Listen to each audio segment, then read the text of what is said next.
Spelling mistakes are not mistakes, they're little Easter eggs for you to find. See if you can find them all. How dare you think I am bad at typing? I wasn't diagnosed as the most dyslexic person the doctor had met. That is complete slander. Today, I am feeling green. Green is so much fun. The color of life, a warm spring day, so calming. Filled with the siren's call of nature, but under the surface, there is so much rot, an infected cut. The eerie pallor on someone's face as they throw up, what we think of as the color of poison. A radioactive meltdown. Nearly every Disney villain is enshrined in green when their big number comes. Contradiction, life and death, growth and decay. That's why green's so fun. So that's how I am feeling today. Green. How are you feeling? Wait a minute. Green, he said it was contradictions. So, I'm also green. What do you prefer, day, dusk, or midnight?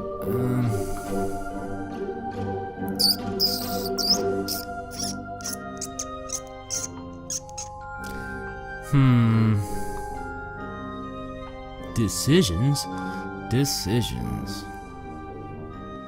Honestly, I mean, dusk is cool as tits, but I'm kinda... Day is so valuable, though. What's your favorite book? Books are for nerds. All the cool kids play video games. I gotta play them video games. I don't know what this is, but I'll click it. The most merciful thing in the world, I think, is the inability of the human mind to correlate all of its contents. H.P. Lovecraft. What gender are you? I am a man. Yes, Lewis is too lazy to draw a boy and a girl character model. Or am I just making a profound statement about how gender doesn't matter and we're all the same? Wait a second, I really should have just said that and not the lazy thing. Lewis, remember to go back and edit this out. Be you. You see a young person standing in their bedroom. Today is their 12th birthday, and this will be the most important day of their life. You are wondering about what present your dad will get you this year. Last year, you asked for a pet. Like cats. You thought you'd like cats, you thought. You'd love them when you were younger. But one day, in the dead of night, your fluffy little friend brought you a present, the body of a half-alive mangled mouse. You never got over it. Behind that sweet, smug little face, you knew that thing's gone to cat hell. How about some cereal to start the day? Gingerbread cereal, all natural, or extreme nummy nuts with the total radical surprise. I don't want anything called nummy nuts, so we're not going to pick that, radical or not. Gingerbread looks cool. You really like that cereal, mainly because you enjoy pretending to be a giant and imagining the pleas of terror from your tiny victims as they're crushed by your mighty jaws. But the gingerbread genocide shall never end. A parcel is delivered.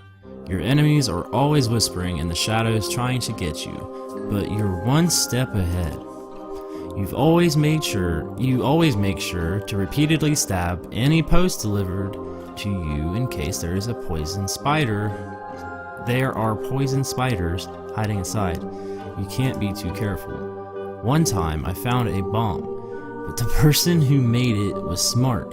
I didn't know which wire to cut because they made them all red and so closely interwoven. Dad said it was just a red jumper that your gran had knitted, but you know the truth. Alas, nobody's coming to your birthday party. I'm sure there's some tragic reason for it, but in truth, Lewis is a lazy piece of trash who can't be bothered to draw that many people. Now, no one's coming. It's not like you didn't expect that. The strange parcel appears to open up by itself, as if otherworldly ghostly hands were attempting to reveal what's inside. You have a creeping feeling up your spine, a mixture of fear and confusion, and then your legs start to walk towards the parcel. You didn't tell them to. You flail your arms around in surprise, attempting to grab something to halt your progress. But there's nothing. You continue to walk forward like a wind-up toy until you're next to the package. You look down into it and only see a black abyss. And unceremoniously you begin to tumble forward into the endless Parsipar. The darkness all around feels suffocating. And then you're here. You don't know what it is, but you're definitely here.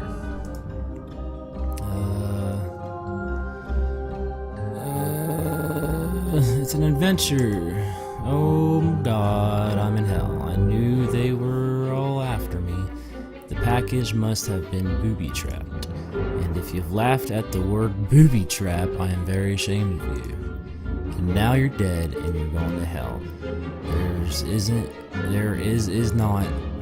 There is not as much fire and brimstone as you expected. And so far, as you can tell, you're not being force-fed your own entrails. They must be trying to lure me into a false sense of security, but I won't fall for you devilish tricks. Off in the distance you hear a noise, a faint whimper. You go over to investigate. Wait a second. Shouldn't you have like a bunch of options and stuff? Forcing the player to investigate the thing with no options of whether to do it or not seems to defeat the purpose of the game. Sorry, I really should have thought of that. Here are your options. Investigate the crime scene. Investigate the crime scene. I can either A, investigate the crime scene, B, investigate the crime scene, or 3, investigate the crime scene. I'll pick 7. Now, out of your own free will, you've decided to go investigate the crime thing. Whoa, what the heck? God, freedom of choice is so much fun. You find a strange, sobbing creature. You can A, counsel it, 3, kick it and scream avocados, or triangle, inspect the creature more closely. Fuck it, let's counsel it. Oh God, I am sorry you're crying. There's probably nothing I can do to help, but I feel like that. I know what it feels like to be cold and alone, to feel like the whole world's out to get you. My words may sound hollow, but I am here, and even if I know there's nothing I can do to help, I'm going to do my best to try anyway. Yeah, sounds about pretty accurate. After the darkness comes a noise, a strange chirping. Like a songbirds got stuck in a church organ. Ooh. A strange creature begins to frantically back away, dragging itself across the ground with its hands. Its bottom half uselessly trailing behind it, like the end of some grotesque slug. Run, fight, or scream. I guess run.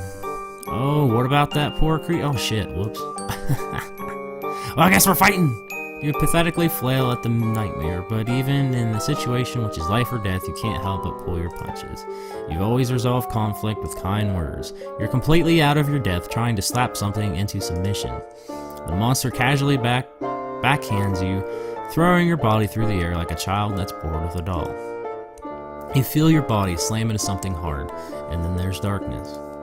You float into darkness. There's nothing, not the breeze of your skin, nor the echo of far-off laughter, not even the beat of a heart. But then swimming out of the emptiness comes a small flame. You are awake. You appear to be sitting next to a table with a small cake in front of you. You hear muffled words. Sorry it took so long for me to make the cake. Someone came around and I was a tad occupied. You must have dozed off while you were waiting. You hear these words, but somehow the words feel jumbled and faded. Your mind is rushed with the sheer intensity you just underwent. Was it a dream? If so, there is a massive it's a massive cop-out. I mean, the worst writing convention in the world's ever seen. But was it a dream? I guess if Lewis can ever be bothered to make a sequel, you might find out. Suddenly, that faded voice comes back into focus. I am sorry for keeping you waiting, but can you please blow the candle out? You've been staring into the middle distance for like 12 minutes, and I don't have company to attend to, you know. I do have company. You look like at the glimmering flame, and you wonder if anything you've just experienced matters. If in the future you look back with pride or fear, or have simply forgotten. You breathe in deeply, and then blowing sound effect. What will you be? 20 years into the future. You're shit. That's okay, I am too. Ah, it's the wrong form of your. Triggered. But seriously, that does that does irk me a little bit. Anyway, you become a world-renowned psychologist. Your deep understanding of fear and grief leading to therapists that save countless lives. Your book, you're a piece of shit, and that's okay, I am too. Oh, he did it right though. They got the right "you're here," but they didn't hear. Whatever. Becomes a global bestseller. Your skills in psychology and therapy are so powerful that the world governments come together to send you back in time to use your therapy powers to racistify the Nazis and make Genghis Khan chill the fuck out. I was thinking of Big Chungus or whatever. This game is dedicated to the memory of Ed Gould and John Bain. If you enjoy this game, please considering donating to your favorite cancer charity. There you go, Lewis. And that's the end of that. Well, I guess that was just a little read-along. Okay, well. Oh well.